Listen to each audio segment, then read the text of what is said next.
Imagine walking through a medieval castle, admiring its towering halls, its chapels, and its banqueting rooms.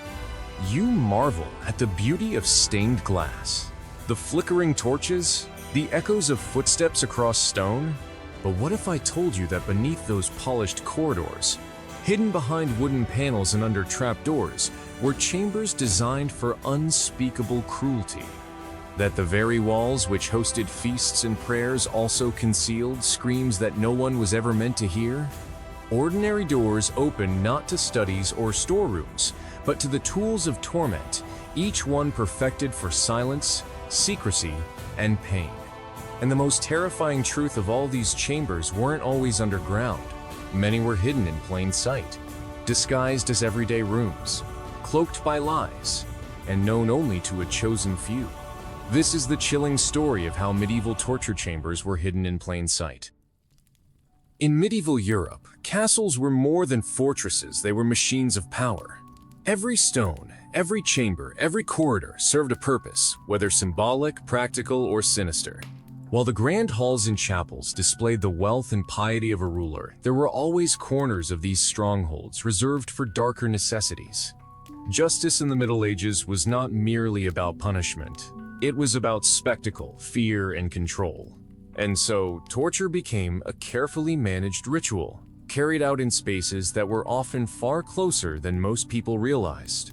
To the unsuspecting visitor, a torture chamber might look like nothing more than a wine cellar or storeroom. The medieval mind was skilled at concealment, not just for security, but for the maintenance of power. A simple trapdoor in the floor of a guardroom could lead to a vaulted chamber where prisoners were shackled to the wall. Heavy doors disguised with iron fittings might be mistaken for storage, yet open them, and one entered a room designed not for food or supplies, but for agony. The concealment was intentional. Lords, bishops, and inquisitors wanted these places to remain invisible to ordinary eyes. After all, to openly flaunt torture chambers might provoke unrest, or worse, sympathy for the condemned. But to keep them hidden, whispered of in rumor, half known in dread, was to create a far more powerful effect. The castle itself became an instrument of intimidation. You never quite knew which wall hid a passage, which floor concealed a pit, or which smiling host harbored a chamber of torment. One chilling example comes from the castles of the German states in the 14th and 15th centuries. Many contained what were known as oubliettes, narrow, vertical pits accessed by a trapdoor. To an outsider, it might look like a grain chute or a waste shaft, but once a prisoner was dropped inside, there was no escape. They were literally forgotten, left to starve or rot in the darkness beneath the very feet of unsuspecting guests walking above. The oubliette was not tucked away in some remote cave, but often placed directly beneath the castle's central halls. Imagine feasting nobles laughing above, their goblets raised in toast, while beneath the floorboards someone languished in silence. Equally unsettling were the disguised chambers of the Inquisition. Inquisitorial houses often doubled as religious institutions, outwardly devoted to prayer and service.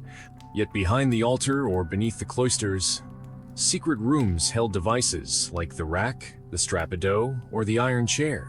Visitors might never know that the sacred space where monks sang hymns was also a place where confessions were ripped from the flesh of the accused. The duality was deliberate, piety above, pain below. But secrecy alone was not enough. Torture chambers had to be practical. They were built with thick stone walls to muffle screams, with drainage systems to clean away blood, with hooks in ceilings or rings set into floors. These were not crude improvisations.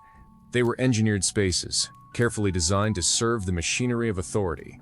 And yet, their true genius lay in the fact that they were everywhere and nowhere at once. You could walk through a castle a dozen times, sleep in its chambers, dine at its tables, and never realize you had stood mere feet away from one of the darkest rooms of the age. If the chambers themselves were hidden in plain sight, then the tools within them were equally deceptive. At first glance, many of the instruments looked no different from the tools of daily life: chairs, ropes, wheels, even tables. Yet within these disguised forms lay mechanisms designed to intimidate and control. It was not only the hidden rooms that unnerved people, but the thought that anything, absolutely anything around them, could serve an unexpected purpose. Take the so-called chair of nails, for instance. To the casual eye, it appeared to be a sturdy wooden chair, the kind one might find in the common areas of a castle. But upon closer examination, its surface was covered with small, carefully arranged projections. A person seated upon it could feel extreme discomfort, and even sitting briefly was a test of endurance. From a distance, it looked almost ordinary. Up close, it became a tool of unease. The strappato was even more insidious in its simplicity. Its tools were ropes and pulleys, the same that hoisted supplies in storerooms or raised buckets from wells.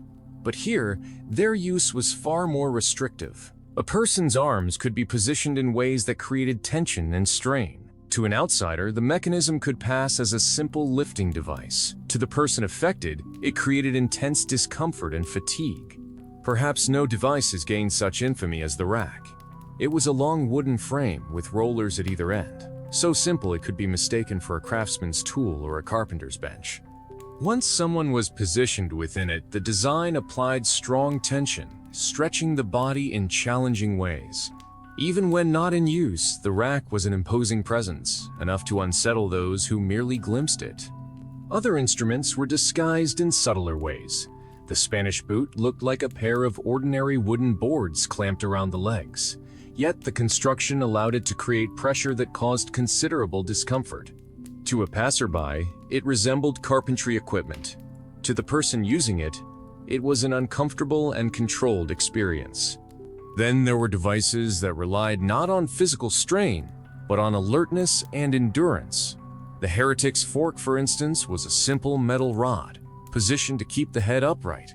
It prevented someone from tilting or nodding, forcing them to remain alert for extended periods under supervision. Its simplicity made it all the more effective, and its unassuming appearance made it harder to anticipate.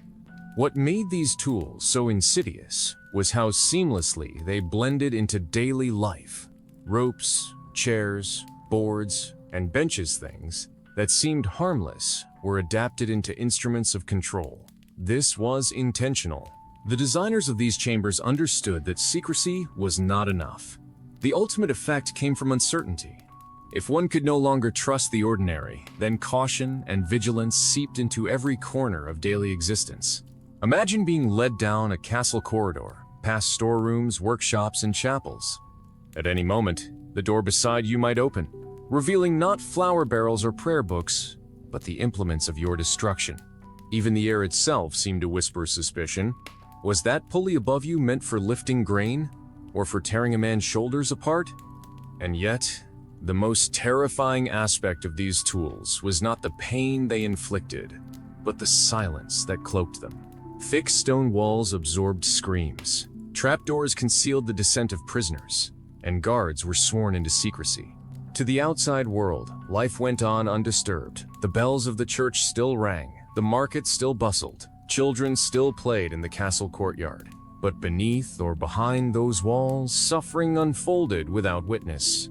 The silence itself became part of the torture. Prisoners often broke before a hand was even laid upon them. Not from physical torment, but from the dread of what might await. For in the medieval imagination, the unseen was always worse than the known. By hiding their chambers and disguising their tools, the inquisitors created an aura of mystery so suffocating that many confessed before the instruments were even revealed. In this way, the hidden torture chamber was not merely a place of cruelty. It was a theater of silence, where fear played the leading role, and the tools were the supporting cast, ordinary objects transformed into whispers of horror, concealed in plain sight until the moment they were unleashed. As centuries passed, Europe began to shift. The Middle Ages faded into the Renaissance, and with it came new ways of ruling, judging, and terrifying. Torture chambers, once hidden in walls and cloisters, gave way to the spectacle of public execution. Instead of muffled cries behind stone, rulers found greater power in the roar of a crowd gathered in a town square. Yet the legacy of those hidden rooms lingered. Some castles still reveal their secrets to this day. In France, at Château de Chillon, Visitors can walk through the dungeons, where prisoners were shackled directly to the cold stone walls. In Germany, the castle of Nuremberg still bears marks of its secret cells. In Spain, inquisitorial houses preserved their concealed passageways, leading tourists through dark corridors where once no visitor was welcome. Even in England, the Tower of London whispers of hidden suffering, where chambers of imprisonment blurred into spaces of torment. What makes these places so unsettling is not merely the cruelty inflicted within them, but their proximity to beauty. A banquet hall above, a chapel beside, a courtyard filled with gardens, and beneath it all, a room of pain. The duality of the medieval world's splendor and suffering side by side is what keeps us haunted centuries later. These were not dungeons buried in remote wastelands. They were beneath the very floors on which kings dined and queens prayed. They were not far away. They were close. Over time, the memory of torture chambers became exaggerated, sometimes even mythologized. The infamous Iron Maiden, for example, was likely a later invention, cobbled together from fragments of truth and legend to create a symbol of medieval cruelty. And yet, even if the device itself was more theatrical than historical, it was believable, because it fit into the legacy of hidden pain. People could easily imagine such horrors existing in the concealed chambers of the past because so many real ones already had. Today, tourists wander through castles and monasteries, often in awe of their age and beauty.